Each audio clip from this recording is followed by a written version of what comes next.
Good vibes good life. लेखक wax king. पुस्तक परिचय। मेरे जीवन के शुरुआती 3 वर्षों तक बचपन में मेरे पास अपना कहने को कोई घर नहीं था।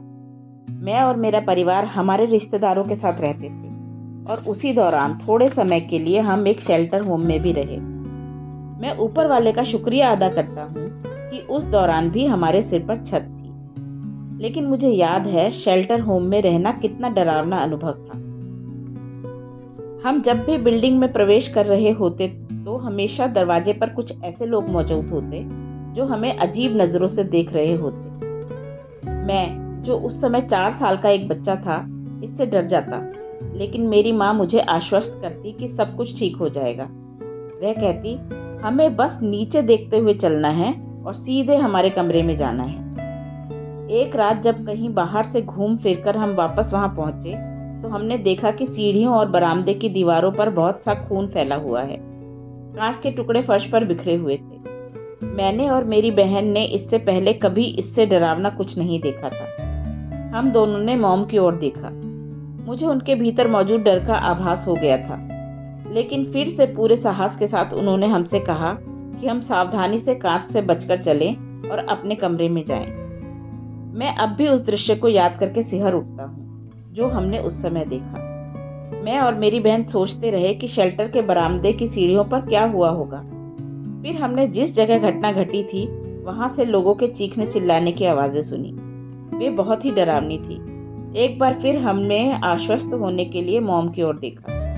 उन्होंने उस शोरगुल में हमें बचाने के लिए अपने पास खींच लिया और हमसे कहा कि घबराने की जरूरत नहीं है। लेकिन उनके सीने से लगकर मैं उनके जोर जोर से धड़क रहे दिल की आवाज को साफ साफ सुन सकता था।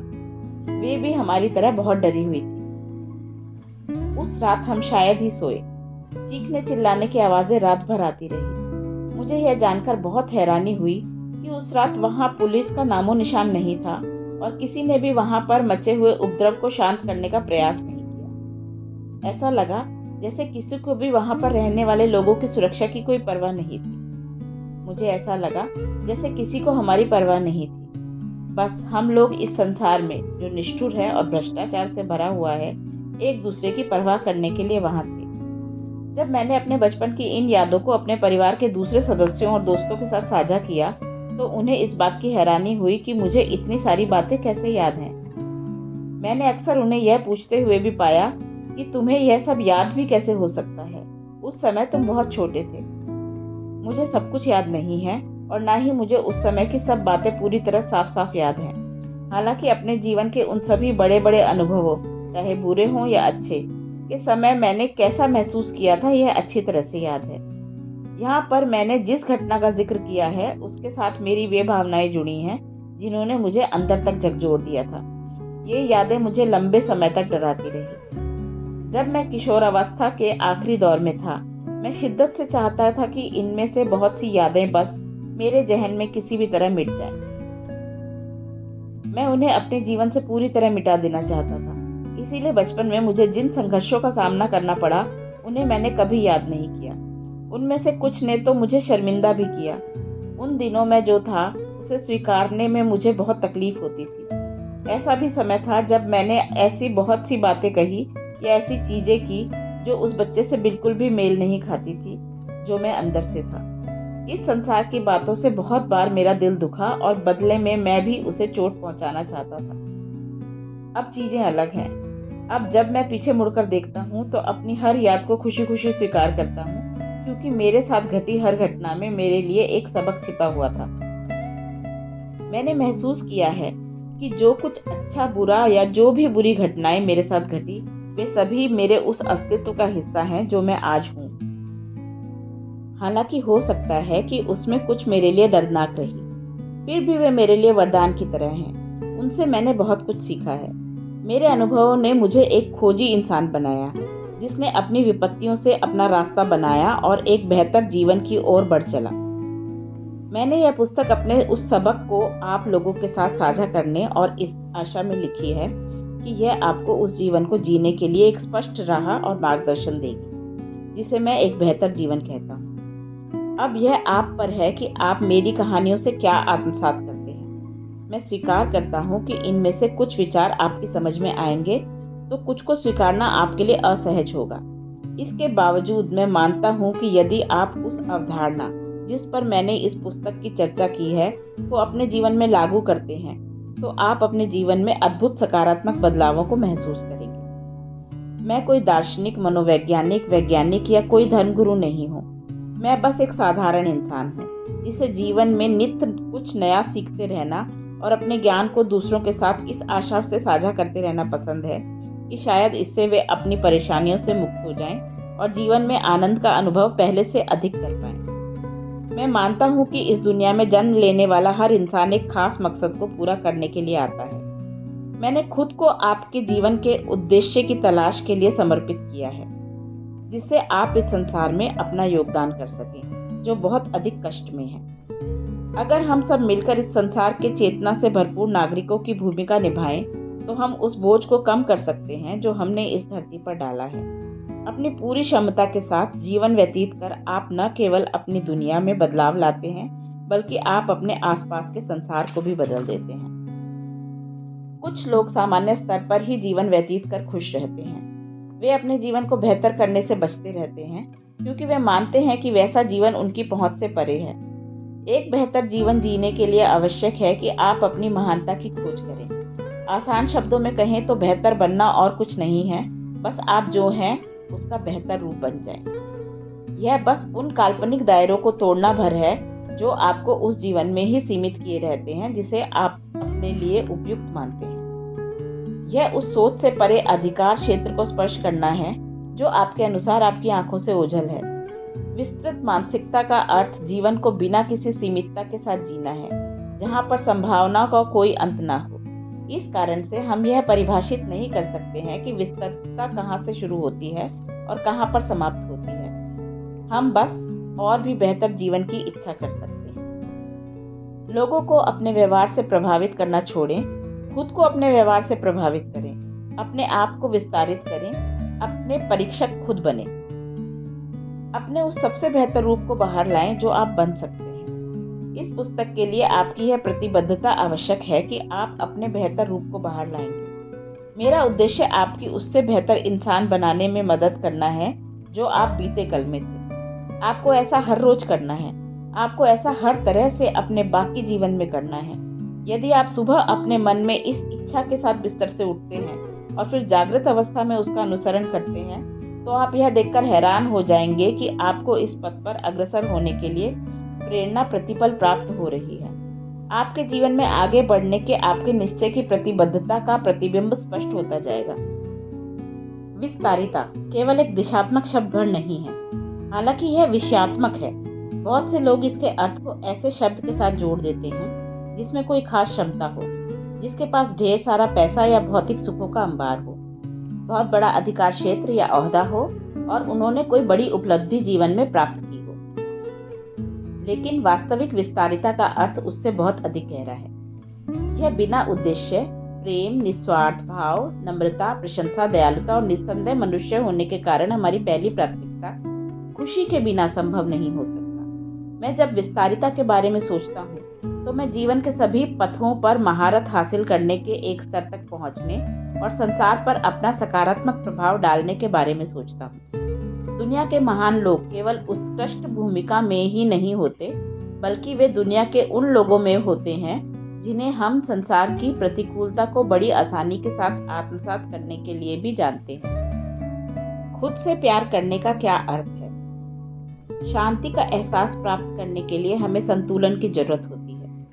काम और खेल के बीच संतुलन, कर्म और धैर्य के बीच, खर्च करने और बचाने, हंसी और गंभीरता, छोड़ने और पकड़े रहने के बीच संतुलित रहना होता है। जीवन के हर क्षेत्र में संतुलन बनाए रखने में असफल रहना आपको परेशान कर सकता है और अपराध बोध जैसे भावों को आपके अंदर उत्पन्न कर सकता है। यहाँ पर मैं आपको कर्म और धैर्य के बीच संतुलन बनाए रखने के एक उदाहरण दे रहा हूँ। अगर आप यूनिवर्सिटी की पढ़ाई के अंतिम वर्ष के लिए पूरे किए जाने वाले असाइनमेंट के प्रोजेक्ट लीडर हैं, तो आप अपनी टीम के एक सदस्य को अपनी टीम की मदद करने के बजाय सोशल मीडिया पर व्यर्थ में समय बिताते हुए पकड़ते हैं, तो हो सकता है कि आप कुछ समय के लिए इसे नज़रअंदाज कर दें। यदि आप उसे ऐसा करते हुए कई बार पकड़ चुके हैं और आपने यह भी देखा है कि इससे उसके प्रदर्शन पर भी बुरा असर पड़ रहा है, तो हो सकता है कि आपने उसे चेतावनी भी दी हो कि अगर वह अपने व्यवहार में बदलाव नहीं लाता है तो आप उसकी शिकायत कोर्स लीडर से कर देंगे। अगर वह फिर भी आपकी चेतावनी को नज़रअंदाज कर देता है और अपने व्यवहार में बदलाव नहीं लाता, तो क्या आपको इस बात का अपराध बोध होगा कि आपने उसके विरुद्ध कोई सख्त कदम क्यों नहीं उठाया? यदि आप एक दयालु और सहानुभूतिपूर्ण हृदय वाले व्यक्ति हैं, तो हो सकता है कि आप उसका दिल नहीं दुखाना चाहते हैं और ना ही उसे किसी तरह की मुसीबत में डालना चाहते हो। कोर्स लीडर से उसकी शिकायत करने से शायद गंभीर परिणाम निकले जो उसके फाइनल अंकों को भी प्रभावित करें और हो सकता है कि इसका उसके भविष्य पर भी बुरा प्रभाव पड़े। हालांकि उसने आपका अपमान किया और आपकी चेतावनी को नज़रअंदाज किया। आपको ऐसा भी लग सकता है कि जैसे वह आपके दयालु स्वभाव का लाभ उठा रहा है और आप यह सोचकर भी परेशान हो सकते हैं कि प्रोजेक्ट पर आपके साथ जो और अन्य साथी काम कर रहे हैं उनको यह देखकर ठेस लगे कि कदाचित आप उस साथी पर दया दिखाकर पक्षपात कर रहे हैं। इस उदाहरण में यदि आप दयालु और सच्चे हैं और निष्पक्ष पथ का अनुसरण करते हैं तो आपके मन में इस संबंध में किसी भी तरह का कदम उठाने में तनिक भी अपराध बोध नहीं आना चाहिए। इसके महत्व को समझना बहुत जरूरी है। जिन्हें आपकी तनिक भी परवाह नहीं है उनके प्रति दया भाव रखना अन्यायपूर्ण होगा। प्रोजेक्ट लीडर होने के तौर पर आपको याद रखना होगा कि आपने अपनी पूरी कोशिश की, लेकिन बदकिस्मती से आपके दोस्त ने अपने व्यवहार में बदलाव नहीं किया। यदि आप अब कोई कदम नहीं उठाते हैं तो संभव है कि आप मन की शांति खो दें। इस तरह आप अपनी टीम के बीच अपने सम्मान को भी खतरे में डाल देंगे और अपने फाइनल अंकों को भी प्रभावित करेंगे।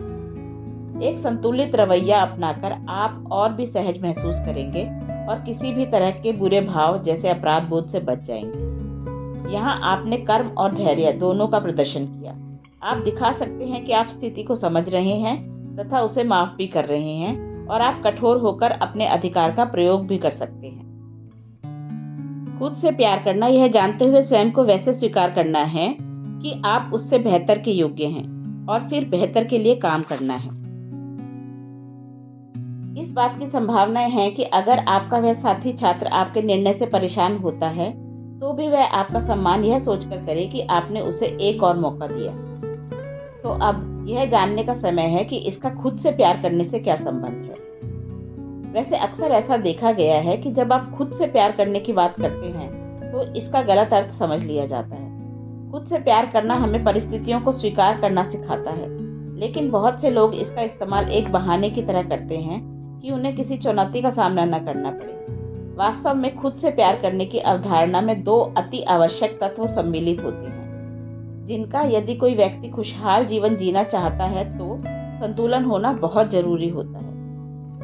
पहला तत्व, खुद के प्रति बेपनाह प्यार की दिशा में बढ़ना। आपका सारा ध्यान आपकी मानसिकता पर केंद्रित होना चाहिए। सत्य तो यह है, आपके खुद से प्यार में कोई कमी नहीं आएगी। उदाहरण के लिए, आपका वजन कम या ज्यादा हो जाता है या आप किसी तरह की कोई कॉस्मेटिक सर्जरी करवाते हैं, तो बेशक उस परिस्थिति में आपके आत्मविश्वास में वृद्धि होगी। लेकिन वास्तविक तौर पर खुद से प्यार करना स्वयं की उस तरह ही सराहना या प्रशंसा करना है। आप जहाँ पर जैसे भी हैं, तब आप यह परवाह नहीं करते हैं कि आपके बाहरी रूप में किस तरह के बदलाव आए हैं।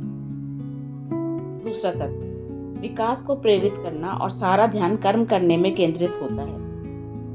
अपने आप में और अपने जीवन में सुधार लाते रहना भी खुद से प्यार करना है, क्योंकि इसका अर्थ है कि आपको यह पता है कि आप अपनी साधारण परिस्थितियों को स्वीकार करने के बजाय उससे बेहतर पाने के योग्य हैं। जब खुद से प्यार करने की बात आती है तो आप इस पर विचार करें कि जब हम दूसरों से बिना किसी शर्त के प्यार करते हैं तो उसका क्या अर्थ होता है। उदाहरण के लिए, हो सकता है कि आपके साथी की कोई ऐसी आदत है जो आपको बहुत अखरती है, लेकिन इसका मतलब यह नहीं है कि इससे उनके लिए आपके प्यार में किसी तरह की कोई कमी आती है। आप उन्हें उसी तरह से स्वीकार करते हैं जैसे वे हैं, और कभी कभी तो हम उनके दोषों से खुद भी सबक लेते हैं। आप उनके लिए सबसे बेहतर की आशा रखते हैं, इसीलिए यदि कोई आदत उनकी सेहत को नुकसान पहुंचा रही है तो आप उनके जीवन में सकारात्मक बदलाव लाने के लिए हर संभव सहायता करते हैं। यह उनके प्रति आपके बिना किसी शर्त के प्रेम भाव को दर्शाता है। आप कभी कठोर हृदय से उनका आकलन नहीं करते, बल्कि आप चाहते हैं कि वे अपने सबसे बेहतर रूप का प्रदर्शन खुद अपने लिए करें। खुद से प्यार करना आपकी इसी मंशा को खुद पर लागू करना है, अपने लिए दिल से सबसे अच्छा करने की कोशिश करना। वास्तविक तौर पर खुद से प्यार करने का भाव किसी भी उस चीज में मौजूद हो सकता है जो आपके जीवन को बेहतर करती हो। यह आपके खान पान से लेकर आपकी धार्मिक आस्थाओं या फिर आप अपने व्यक्तिगत रिश्तों में एक दूसरे के साथ कैसा व्यवहार करते हैं से संबंधित हो सकता है। और बेशक खुद से प्यार करने का एक महत्वपूर्ण पहलू स्वीकार करना भी है। आप जो हैं, जैसे हैं, उससे संतुष्ट होना। परिणाम स्वरूप खुद से प्यार करना सशक्तिकरण और विमुक्तिकरण है। खुद से प्यार करने की अवधारणा हमें यह समझाती है कि हम अपनी मानसिकता और कर्मों के बीच संतुलन किस तरह स्थापित करें। जीवन में संतुलन के बिना हम बार बार लड़खड़ाते हैं, गिरते हैं और दिशाहीन महसूस करते हैं। जब आप खुद से प्यार करते हैं तो बदले में जीवन भी आपसे प्यार करने लगता है। मानसिकता और कर्म के बीच संतुलन बनाए रखना आपको बहुत ऊंचाई तक लहराने में सक्षम कर देता है। यह कैसे होता है, हम अगले कुछ अध्यायों में इसकी खोज करेंगे।